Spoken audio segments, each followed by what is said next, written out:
I came to visit my son, and he invited me to have a drink at a local pub. Everything seemed normal, until he left me alone for just 5 minutes. That's when the bartender grabbed my arm and whispered something that changed everything. I didn't know it yet, but I was about to crawl through a toilet window and follow my own son down the dark streets of Seattle. And what I discovered nearly shattered me. Before I tell you what happened, make sure to subscribe and comment below what time it is where you're watching this. Now, listen carefully, because this is not just a story, it's a warning. The trunk slammed shut with a metallic thud, echoing down the quiet Seattle street. My old Ford had survived the 6-hour drive from Portland, though my back reminded me of every single pothole. I pulled my suitcase out, feeling exhaustion heavy in my bones. Just then, I heard my son. "Dad!" Lance's voice rang out, cheerful but too cheerful. He bounded down the porch steps, arms open wide. I smiled, but something felt off. His grin was stretched too tightly across his face, like plastic wrap hiding spoiled leftovers. "Here, let me grab your bag," he said, his hands shaking as he reached for my suitcase. "I've got it," I muttered, holding on. "You okay, son?" "Perfect. Just glad you're here." He wiped his palms on his jeans. "Come on, Lucinda's making lasagna, your favorite." From the open windows of his townhouse, I caught the warm scent of garlic and herbs. My daughter-in-law's auburn hair glowed in the kitchen light. At least someone seemed genuinely happy about my visit.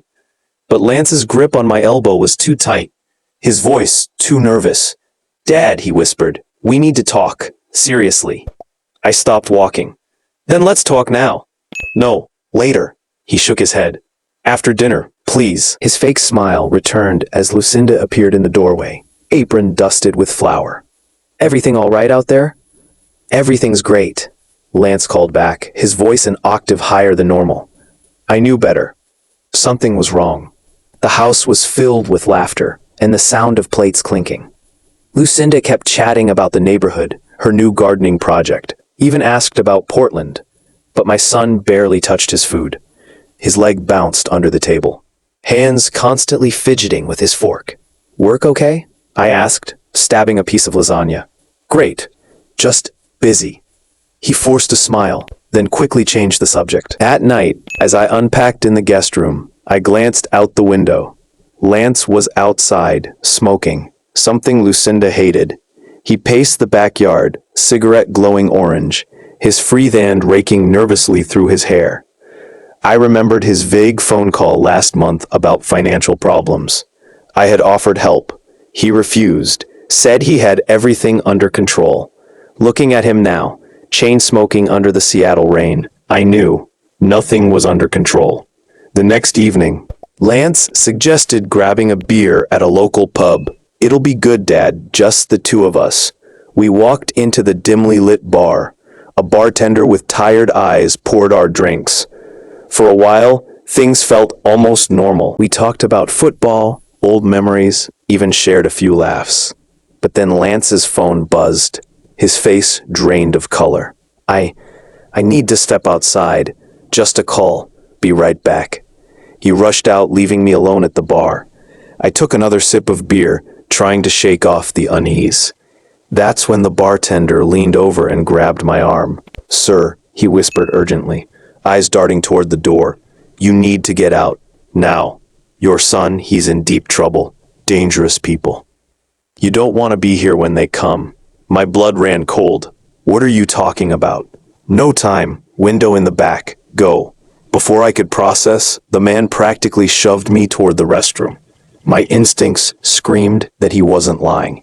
With my heart hammering, I climbed out of the grimy toilet window into the damp Seattle alley. That's when I saw Lance. He wasn't on a phone call. He was slipping into the passenger seat of a black SUV that had pulled up quietly by the curb. Every fatherly instinct told me to run the other way, but I couldn't. I followed. Keeping to the shadows, I trailed the SUV down side streets until it stopped near a warehouse by the docks. Lance got out, shoulders hunched, and walked inside with two men in dark coats. I crouched behind a stack of shipping crates, rain soaking my jacket. My mind was spinning. Drugs? Debt? Gambling? What was he caught in? The warehouse door creaked open and voices carried into the night. "You're late." A rough voice barked. I have the money, Lance stammered. "Just give me more time." "You've had time." A thud, a muffled cry. I gripped the crate, fury boiling inside me. My son, my boy, was in over his head with dangerous men. Minutes felt like hours before Lance stumbled out, clutching his stomach. I rushed forward. "Son, what the hell is going on?" His eyes widened. "Dad, what are you doing here?" "I should be asking you that." I grabbed his arm. "Who are those men?" He shook his head violently. "You shouldn't be here. Please, just go home." "Not until you tell me the truth." Tears welled in his eyes. "I messed up. Bad. I borrowed money from the wrong people. Thought I could fix things before you ever found out. But now they want more. And if I don't pay..." Before he could finish, the warehouse doors burst open. The men were back. "Run!" Lance shouted. We sprinted through the rain-slick streets, their footsteps pounding behind us. My old knees burned, but adrenaline kept me moving. We ducked into alleys, climbed fences, even waded through puddles until finally we lost them. Bent over, gasping for breath, I grabbed Lance by the shoulders. "Why didn't you come to me? I could have helped." "I didn't want to disappoint you," he whispered, voice cracking. "You've always been so strong, Dad. I didn't want you to see me as a failure." My heart broke. This wasn't about money. It was about pride, shame, fear of letting me down. I pulled him into a hug, rain soaking us both. "You're my son. Nothing you could ever do would make me stop loving you.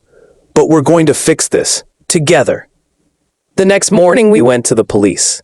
It wasn't easy, but Lance gave them everything.